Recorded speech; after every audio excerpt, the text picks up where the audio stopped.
a given AP with common difference D। अच्छा, अगर मैं D को 0 ले लूं तो वो कांस्टेंट AP हो जाएगी, मतलब सारे टर्म कांस्टेंट ही आ जाएंगे। अगर मैं D को ग्रेटर देन 0 ले लूं तो वो इंक्रीजिंग AP आ जाएगी, क्योंकि सारे टर्म अब कैसे हो रहे होंगे, इंक्रीज कर रहे होंगे। अगर मैं D को निगेटिव ले लूं तो वो कैसी आ जाएगी, क्या वो डिक्रीजिंग AP आ जाएगी। तो अब ये ध्यान रखिएगा, अगर किसी क्वेश्चन में लिखा है कि एक AP इंक्रीजिंग है तो इसका मतलब उसका D कैसा आएगा, पॉजिटिव। ऑब्वियसली एपी में क्या होता है, terms plus D plus D plus D plus D चल रहे होते हैं, तो अगर डी को हम पॉजिटिव ले लें तो सारे टर्म एडिशन के साथ बढ़ते चले जाएंगे, तो आपकी एपी इंक्रीजिंग हो जाएगी। अगर हम डी को निगेटिव ले लें तो सारे टर्म डिक्रीज होते चले जाएंगे, तो डिक्रीजिंग हो जाएगी। और अगर डी को 0 ले लें तो सारे टर्म्स क्या होंगे, कांस्टेंट, क्योंकि उनमें कोई इंक्रीमेंट होगा ही नहीं। बोलो भाई, समझ गए कि नहीं। Yes sir. तो ये पहली प्रॉपर्टी हो गई। तो अगर किसी क्वेश्चन में स्टेटमेंट लिखा है कि एक इंक्रीजिंग एपी है तो उसका डी हमेशा पॉजिटिव होगा, कहीं लिखा है एक डिक्रीजिंग एपी है तो उसका डी हमेशा कैसा होगा भाई, नेगेटिव। नेगेटिव। तो ये बात हो गई किसकी, एपी की पहली प्रॉपर्टी। सेकंड आइए, अगर मैं आपसे कहूं कि एडिशन, सब्ट्रैक्शन, मल्टीप्लिकेशन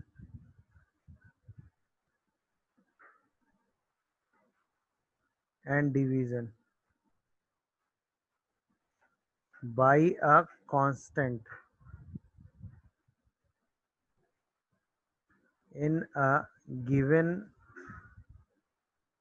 AP, मतलब all the terms of AP, किसी भी AP के सारे टर्म्स में अगर हम कोई कांस्टेंट ऐड करें, कोई कांस्टेंट क्या करें भाई, ऐड करें, सब्ट्रैक्ट करें,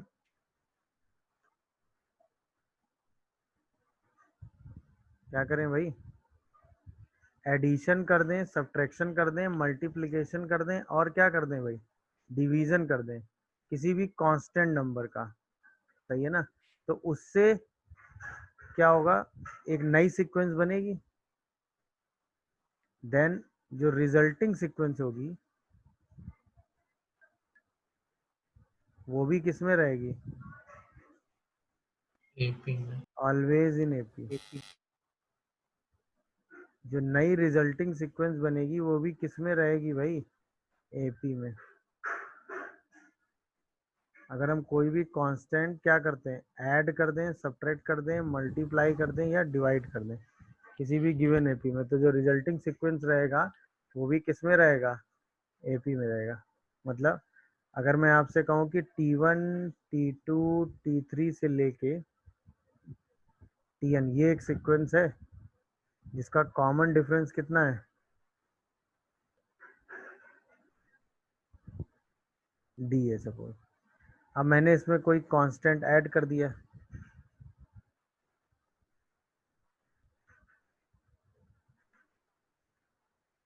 सही है, या मैंने इसमें कोई कांस्टेंट सब्ट्रैक्ट कर दिया सारे टर्म्स में, सही है ना। मैंने कोई कांस्टेंट मल्टीप्लाई कर दिया सारे टर्म्स में,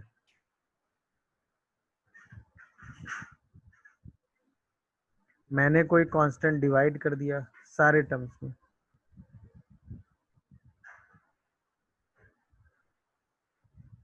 सही है। तो सोच के बताओ, रिजल्टिंग सीक्वेंस अभी भी किस में रहेगा, एपी। क्यों एपी में। क्यों रहेगा भाई, क्योंकि अभी भी कंसेक्यूटिव टर्म्स के बीच का डिफरेंस कैसा है, सेम। कैसे भाई सोचो, कांस्टेंट। अगर इन दोनों का डिफरेंस निकालोगे तो के कैंसिल, अभी भी डी आ जाएगा। Yes sir. इन दोनों का डिफरेंस निकालोगे, के कैंसिल, अभी भी डी आ जाएगा। तो क्या यस। ये सेम कॉमन डिफरेंस मेंटेन हो रहा है,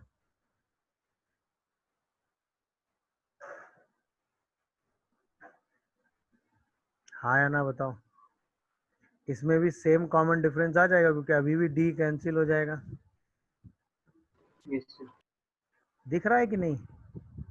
बट जब हम मल्टीप्लाई करेंगे तो जैसे इन दोनों का डिफरेंस लेंगे तो उस डिफरेंस में k मल्टीप्लाई होता जाएगा, बट अभी भी डिफरेंस तो कांस्टेंट रहेगा ना। यस एडी हो जाएगा। तो अब जो AD कॉमन डिफरेंस है वो क्या हो जाएगा, D kd। ऐसे इसका कॉमन डिफरेंस क्या हो जाएगा, डी बाई के। by K. यानी एडिशन सब्ट्रैक्शन मल्टीप्लिकेशन करने पर सारे टर्म्स किस में बने रहेंगे, एपी में। जो रिजल्टिंग सीक्वेंस आएगा वो किस में बना रहेगा भाई, एपी। चाहे आप एडिशन करो। अच्छा, सीखने वाली बात सिंपल सी थी क्या, कि एडिशन और सब्ट्रैक्शन करोगे तो कॉमन डिफरेंस में कोई चेंज नहीं आएगा। मल्टीप्लिकेशन और डिवीजन जिस कांस्टेंट से करोगे कॉमन डिफरेंस में भी वही कांस्टेंट मल्टीप्लाई और डिवाइड हो जाएगा। एडिशन और सब्ट्रैक्शन से कॉमन डिफरेंस में कोई चेंज नहीं आ रहा है, ये बात दिखी सबको, बताओ मुझे। Yes. एडिशन और सब्ट्रैक्शन से कॉमन डिफरेंस में कोई चेंज नहीं आ रहा है, ये बात दिखी सबको, हाँ या ना बताओ। बट मल्टीप्लिकेशन और डिवीजन से क्या हुआ, वही same common difference, same quantity क्या हो गई, मल्टीप्लाई और डिवाइड हो गई। क्या ये प्रॉपर्टी सबको क्लियर हुई, हाँ या ना में जवाब दो। Sir. तो एडिशन सब्ट्रैक्शन मल्टीप्लिकेशन और डिवीजन अगर किसी भी कांस्टेंट का सारे टर्म्स में कर दें तो उससे रिजल्टिंग सीक्वेंस के नेचर में कोई चेंज नहीं रहता, वो एपी का एपी बना रहता है। चेंज कहाँ होता है, एडिशन और सब्ट्रैक्शन में कॉमन डिफरेंस भी चेंज नहीं होता, बट मल्टीप्लिकेशन और डिवीजन में उसी क्वांटिटी से कॉमन डिफरेंस में भी क्या हो जाता है, मल्टीप्लाई में क्या करने हो, एज्यूम करने हो। तो उनको एज्यूम करने का तरीका क्या होगा, if we want to assume terms in AP. अच्छा, इन जनरल ये हम तब यूज करेंगे जब हमें सम ऑफ टर्म्स दिया होगा, इन जनरल। ये ध्यान रखिएगा, वैसे तो जनरल तरीका है एपी में लिखने का, बट इसको हम तभी यूज करेंगे जब हमें क्या दिया होगा, सम ऑफ टर्म्स दिया होगा। क्यों, क्योंकि उस समय ये यूज करना कैलकुलेशन को रिड्यूस करता है। तो मैं इन जनरल ऐसा करेंगे, वो तो एक अलग मेथड है, बट जब भी सम ऑफ टर्म्स हमें दिया हो और उतने टर्म्स को हमें एज्यूम करना हो तो यही तरीका है। जैसे मान लो हमें 3 टर्म्स लेने हो तो उनको क्या लोगे, ए, एक टर्म डी से आगे बढ़ा दोगे और एक टर्म डी से पहले ले लोगे। तो अब जैसे ही तीनों को ऐड करोगे तो क्या ये 3a बन जाएगा, Yes, sir. तो ए की वैल्यू डायरेक्ट निकल आएगी अगर सम दिया होगा। यहीं पे अगर हमें 5 टर्म्स एज्यूम करने होंगे तो भी बीच का एक टर्म ए, डी से 2 टर्म आगे बढ़ा दो और डी से ही 2 टर्म पीछे ले लो। अभी भी क्या ऐड करोगे तो ए की वैल्यू आ जाएगी, नहीं समझ रहे हो। अच्छा, यहीं पे अगर हमें 4 टर्म्स लेना हो तो मिडिल में 2 टर्म ले लो, ए माइनस डी, ए प्लस डी। अब एक टर्म 2d से आगे बढ़ा दो और एक टर्म इसमें 2d से पीछे ले लो। अभी भी देखो सम करने पर ए ही बच जाएगा। अगर हमें यहीं पे 6 टर्म्स लेने होते तो हम क्या करते, बीच में 2 टर्म ए माइनस डी, ए प्लस डी लेते, इसमें से 2 टर्म आगे बढ़ाते 2d से, तो a plus 3d and a plus 5d। इसमें ए माइनस डी से 2 टर्म पहले जाते तो ए माइनस 3d और a माइनस 5d। देखो इसमें भी ऐड करोगे तो a बचेगा, d पूरा कैंसिल हो जाएगा। इसलिए ये अजम्पशन थोड़ा बेनिफिशियल हो जाता है। समझ में आ रहा है कि नहीं। सर आप इसमें बीच में एक क्यों नहीं ले रहे हैं, 4th और 6th? टर्म्स को एपी में लेना है ना बेटा। देता हूँ कि मान लो तुम्हें इवन टर्म्स एज्यूम करने होते हैं,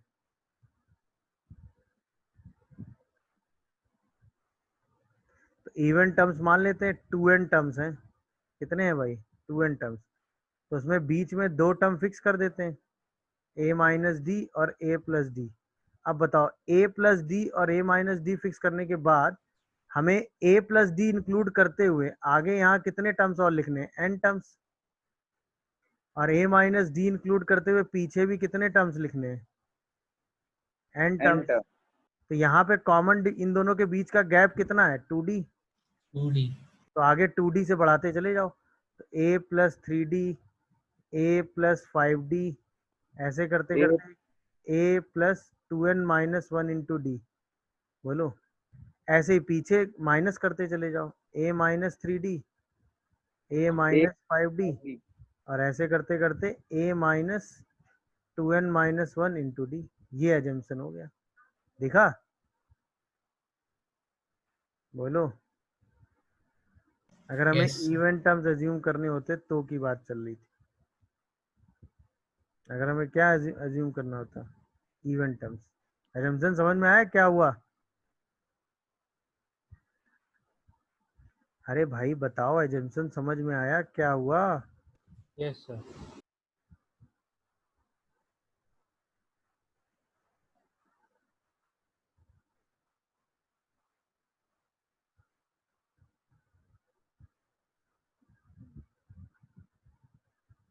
कोई ऐसा जिसको कोई चीज ना समझ में आ रही हो, पूछना चाह रहा हो तो बताए।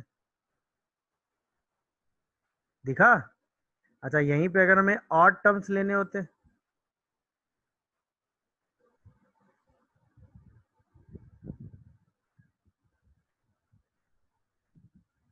तो क्या करते? बीच में एक टर्म, ए ऑड टर्म का मतलब 2n प्लस 1 टर्म्स, ठीक है ना? तो बीच का एक टर्म ए फिक्स हो गया। अब डी से आगे बढ़ते हैं यहाँ पे, सही है ना? तो ए प्लस डी आ जाता। तो ए प्लस डी से आगे एन टर्म्स लिख लेते विथ कॉमन डिफरेंस डी, और एक टर्म यहाँ पीछे आ जाते डी से, तो ये a माइनस डी आ जाता। इससे आगे n टर्म्स लिख लेते। नहीं समझ रहे हो मेरी बात? तो टर्म्स क्या क्या लिखते बताओ? a plus 2d, a plus 3d से लेके हमें कहाँ तक जाना है? a प्लस, बोलो भाई, डी डी डी ऐड करते चले जाओ। कितने टर्म्स में? n टर्म्स में। 10 terms. a into n d हो गया, बोलो। अरे बोलो यार, हाँ या ना? अच्छा, यहाँ पे n सब d सेपरेट करते चले जाओ, तो a minus 2d second term, third a minus 3d, तो यहाँ जो n वाला आएगा वो क्या हो जाएगा? a minus n d. ये एजम्पशन हो गया। अब देखो, n टर्म्स ये हो गए, n टर्म्स ये हो गए, और एक टर्म ये हो गया। टोटल कितने टर्म्स हो गए? 2n plus 1 term. ऐसे ही एजम्पशन लिया है मैंने। आप समझ में आया एजम्पशन क्या लिया है, क्यों लिया है? यस अब बात क्लियर हुई होगी। डी काट दिया इसमें। यस अब बात क्लियर हुई होगी भाई। यस हम्म।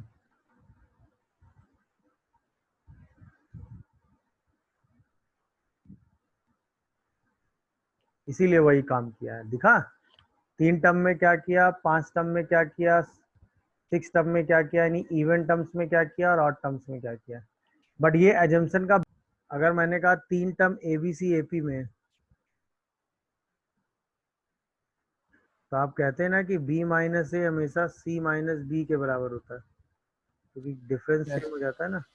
ये ध्यान रखिएगा, यही सबसे इम्पोर्टेंट रिजल्ट है। इसी को कई जगह ऐसे भी यूज कर लेते हैं, 2p. Two b equal to a plus c. But हमें हमें जो रिजल्ट यूज करने की हैबिट होनी चाहिए वो कौन सा है? P minus पहला. ये इम्पोर्टेंट है, समझ में? मोस्ट ऑफ द केसेस में कैलकुलेशन इसी रिजल्ट से सिंप्लीफाई होते हैं। कई जगह इस रिजल्ट को ऐसे भी लिख देते हैं कि b equal to a plus c by 2। बात सब जगह सेम है, नहीं समझ रहे हो? बोलिए, क्या ये बात सबको समझ में आ गई? हाँ या ना? कोई कंफ्यूजन हो तो बताओ। क्लियर है? अच्छा, इसके बाद फिफ्थ रिजल्ट में आइए। ये तो आपने पढ़ा ही कि एपी में सेम डिस्टेंस स्टार्टिंग और एंड से अगर सेम डिस्टेंस के टर्म लो तो उनका सम कांस्टेंट होता है। मतलब अगर मैं आपसे कहूँ T1 T2 T3 dot dot dot Tn minus 2 Tn minus 1 and Tn AP में है, तो आपने पढ़ा है ना कि T1 plus Tn, T2 plus Tn minus 1, T3 plus Tn minus 2 से लेके Tr plus Tn minus R plus 1, ये सब हमेशा कांस्टेंट होता है। एपी में सेम डिस्टेंस का टर्म हमेशा कांस्टेंट होता है Yes, sir. स्टार्टिंग और एंड से। याद आया? ये प्रॉपर्टी मैंने आपको पढ़ाई, इसी के हेल्प से Yes, आपने sir. सम ऑफ एपी निकाला था, याद आया? बोलिए भाई।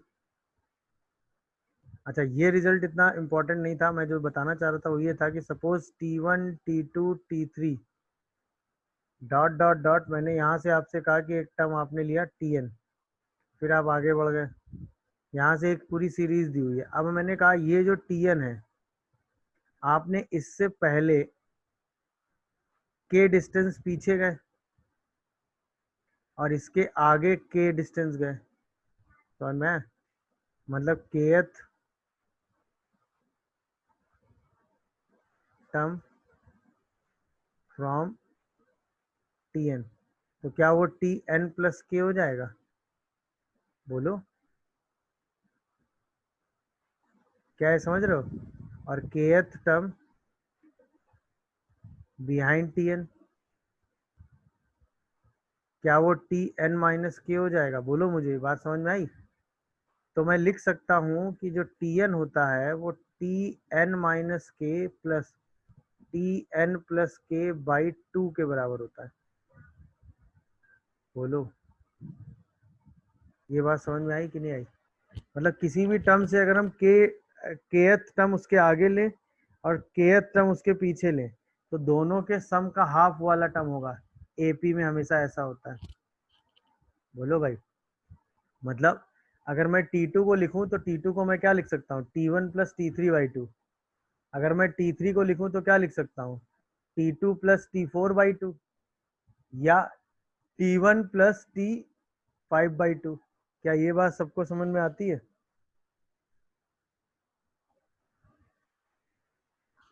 बोलिए भाई, क्या ये बात सबको समझ में आती है?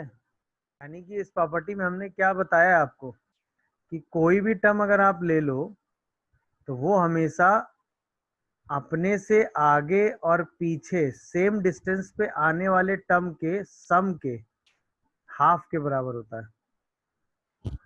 Any term in a given AP is the half of sum of same distance from that term above और below।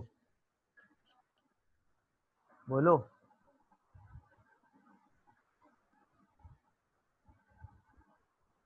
बोलो, ये हाँ बात सर समझ समझ पाए? गए। मतलब इससे आगे अगर हम कोई टर्म लें उतनी यूनिट डिस्टेंस पे, उससे पीछे टर्म लें, दोनों को ऐड करके हाफ कर दें तो वही बीच वाला टर्म मिल जाएगा जिससे उतनी डिस्टेंस आगे और पीछे हम गए थे। ये किसी भी एपी का जनरल रिजल्ट है। क्या ये लैंग्वेज समझ पाए? क्या रिजल्ट है ये? के यूनिट आगे जाओ, के यूनिट पीछे जाओ, तो उन दोनों का हाफ जो है वो सम का हाफ जो है वो यही टर्म होगा जिससे आप के यूनिट आगे और के यूनिट पीछे गए हो। बोलो यस सर। समझ गए कि नहीं भाई? हाँ या ना? बोलिए। मतलब ये प्रॉपर्टी थी कि addition and subtraction of two different APs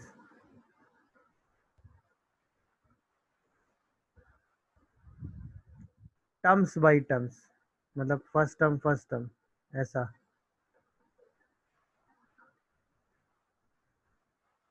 then resulting sequence always in AP.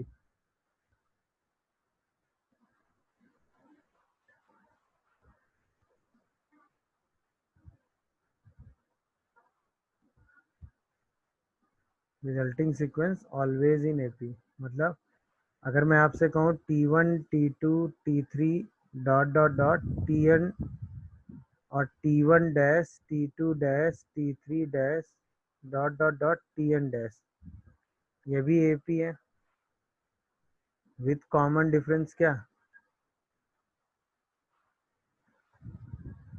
D1।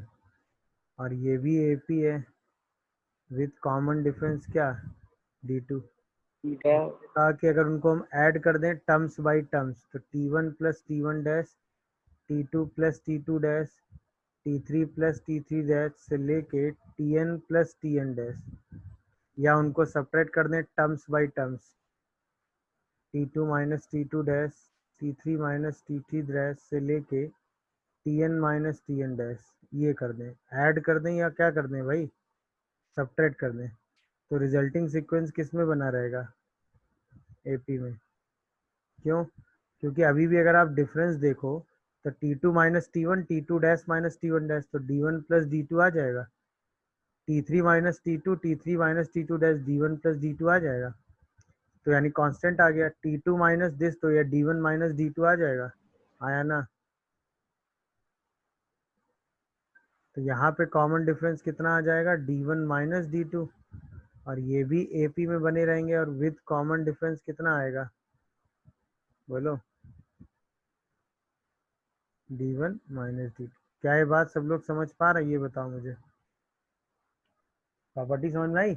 मतलब एडिशन और सब्ट्रैक्शन करने से रिजल्टिंग सीक्वेंस किस में रहता है, एपी में, but terms by terms add करना। क्लियर हुआ कि नहीं? Yes sir. जैसे मैं अगर आपसे क्वेश्चन पूछूं कि A B C in AP,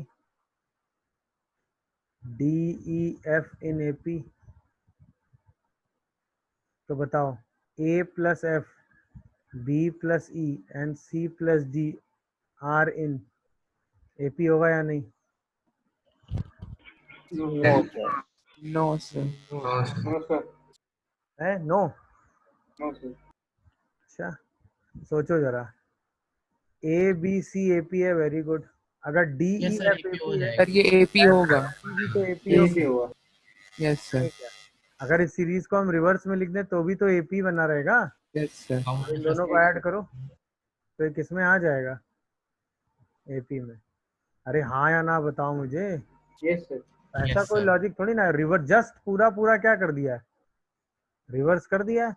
तो रिवर्स करके ऐड करने, भाई हमें दो एपी ऐड करनी है, हमें दो क्या ऐड करनी है, एपी। तो हमने दो एपी ऐड करके पूरा एनालिसिस किया। आप समझ गए कि नहीं बात को? अरे बोलो यार। सर एफईडी की वैल्यू पता हो तो कर लेते हैं। एपी में हम कुछ भी ऐड सब्ट्रैक्ट मल्टीप्लाई और डिवाइड करेंगे तो रिजल्टिंग सीक्वेंस किस में रहता है, बताओ, एपी में। अब ध्यान से देखना, a square b square c square in AP है। अगर हम इसमें a b plus b c plus c a add कर दें, a b plus b c plus c a add कर दें, a b plus b c plus c a add कर दें, तो भी ये किस में रहेगा भाई, एपी में। अच्छा ये ऐड करके अगर हम इसको फैक्टराइज करें तो ये फैक्टर आ जाएगा ए प्लस सी इंटू ए प्लस बी, ये फैक्टर आ जाएगा बी प्लस सी इंटू बी प्लस ए, ये फैक्टर आ जाएगा सी प्लस ए इंटू सी प्लस बी, ये भी एपी में ही आ गए। अब अगर हम इसमें a plus b plus c plus a से डिवाइड कर दें, मतलब a plus c a plus b upon क्या कर दें, a plus b plus c plus a से डिवाइड कर दो, तो b plus c b plus a upon a plus b plus c plus a से डिवाइड कर दो, c plus c plus b upon a plus b plus c और c plus a से divide कर दो, तो भी ये किस में रहेगा, एपी में। इसका मतलब 1 अपॉन बी प्लस सी, 1 अपॉन सी प्लस ए और 1 अपॉन ए प्लस बी किस में आ गया, AP। समझ में आ रहा है कि नहीं बताओ? मतलब वही सेम प्रॉपर्टी हुई, एपी में कुछ भी ऐड करें तो भी एपी, कुछ भी डिवाइड करें तो भी एपी। तो वहाँ से हमने ए square b square c square से क्या बना लिया, बी 1 अपॉन बी प्लस सी, 1 अपॉन सी प्लस ए और 1 अपॉन ए प्लस बी। दिखा सबको?